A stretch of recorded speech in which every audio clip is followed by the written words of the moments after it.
Regardez quelle belle religion que nous avons, walillahi alhamd. Cette religion qui, quand tu dis Ashhadu an la ilaha illallah wa ashhadu anna Muhammadan Rasulullah pour entrer dans l'islam, tu ressens une chose ici qui est inexplicable. Et la preuve de cela, tous les convertis, ou plutôt les reconvertis qui ont embrassé l'islam, ils nous ont tous dit la même chose. Toutes leurs paroles se réunissaient et partaient dans le même sens. Aujourd'hui, c'est le plus beau jour de ma vie.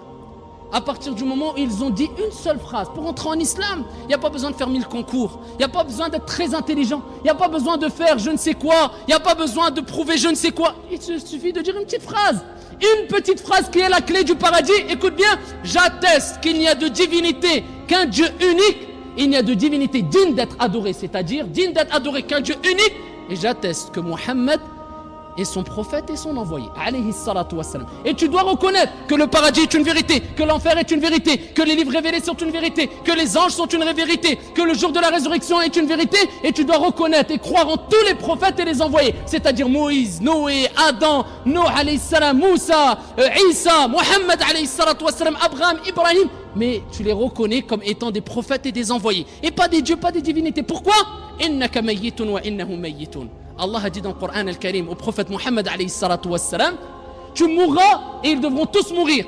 Tout le monde est mort parmi les prophètes et les envoyés qui nous ont ici précédés, sauf un, c'est Isa alayhi salam, Jésus.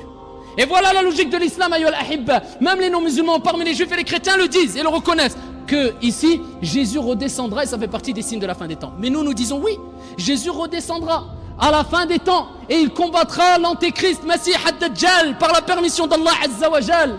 Et ici Isa alayhi salam, il redescendra car il n'a pas été tué. Au moment où ils allaient le tuer, Allah Azza wa Jal, il a donné son apparence à une autre personne et Allah l'a élevé auprès de lui. Là Isa, Jésus, à ce moment-là, il n'est pas mort, il est auprès d'Allah Azza wa Jal. Et dans les derniers instants de la fin des temps, il redescendra sur terre et il combattra le Masih ad-Dajjal, l'antéchrist, et il fera tawaf, la circumambulation autour de la Kaaba, c'est-à-dire dans l'endroit saint le plus aimé d'Allah Azza wa Jal, qui est Mecca, la terre sainte, ici agréée aimée par Allah Azza wa Jal, et il mourra avec les musulmans.